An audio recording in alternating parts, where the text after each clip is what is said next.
Hola mga friendship, samahan nyo kami sa Grace to be Born as we share our blessings. Kasama ang aming mga BDDR angels na hindi lang basta benta ng bahay, kung hindi present din sa aming mga charity works.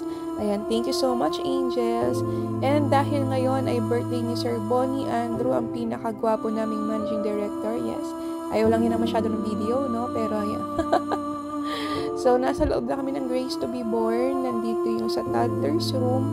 Napakababait na mga bata dito at saka ng mga staffs. A few reminder lang po para sa mga mag-volunteer. Please make sure wala pong may sakit, ubo, sipon, lagnat para hindi po mahawa ang mga bata and register. Kung tayo po ay magdo-donate, make sure yung kanila pong suggested items para talagang magagamit po nila. At medyo nagkagulo pa nga po kami dito sa registration kasi nakalimutan ni Mamang ang spelling ng kanyang pangalan. Ayan, Mang, mag-review ka. Ayan, so nandito na kami sa loob and we're about to start our program. Medyo chill lang naman kami dito, friends. Ang gusto lang talaga namin is makapagbigay ng saya sa mga bata and maramdaman nila na hindi sila nag-iisa. Alam niyo, friends, medyo may dilemma kami dito nung pumunta kami kasi sa mga orphanages na napuntahan namin, you cannot show so much love and affection. Mahirap kasi para sa mga bata kapag umalis na kayo. And ako talaga personally, ayokong humawak ng bata. Kasi baka kunin ko sila, friends. Baka bigla ko silang iuwi. Pero, ayan yung mga angels natin. They're trying to make the children laugh. Although, ina-expect nila si Jollibee, nandiyan naman si Mamang Kids, pwede na yan. And dito is, kinausap namin yung mga bata. Try to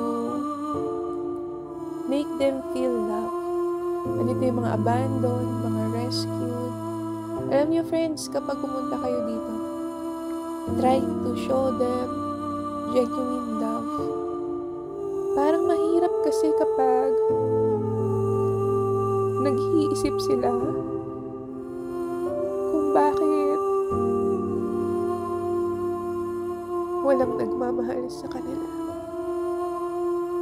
Of course, nandiyan yung mga staff, pero mahirap yung lumabas ko sa mundo. Tapos, ayaw na agad sa'yo. Wala ka pang isang araw. Di mo man lang napatunayan na mabuti kang tao. Inabandon na ka kaagad. Pinabigay ka kaagad. Iniwan ka kaagad. Pero iba dito mga rescue, sila mga friends. So, kapag nandito kayo, you share your blessings, especially share your love. Share happiness. Give them inspiration na hindi natatapos yung buhay nila. This is just a challenge. Meron pa silang pwedeng gawin, meron pa silang kayang gawin.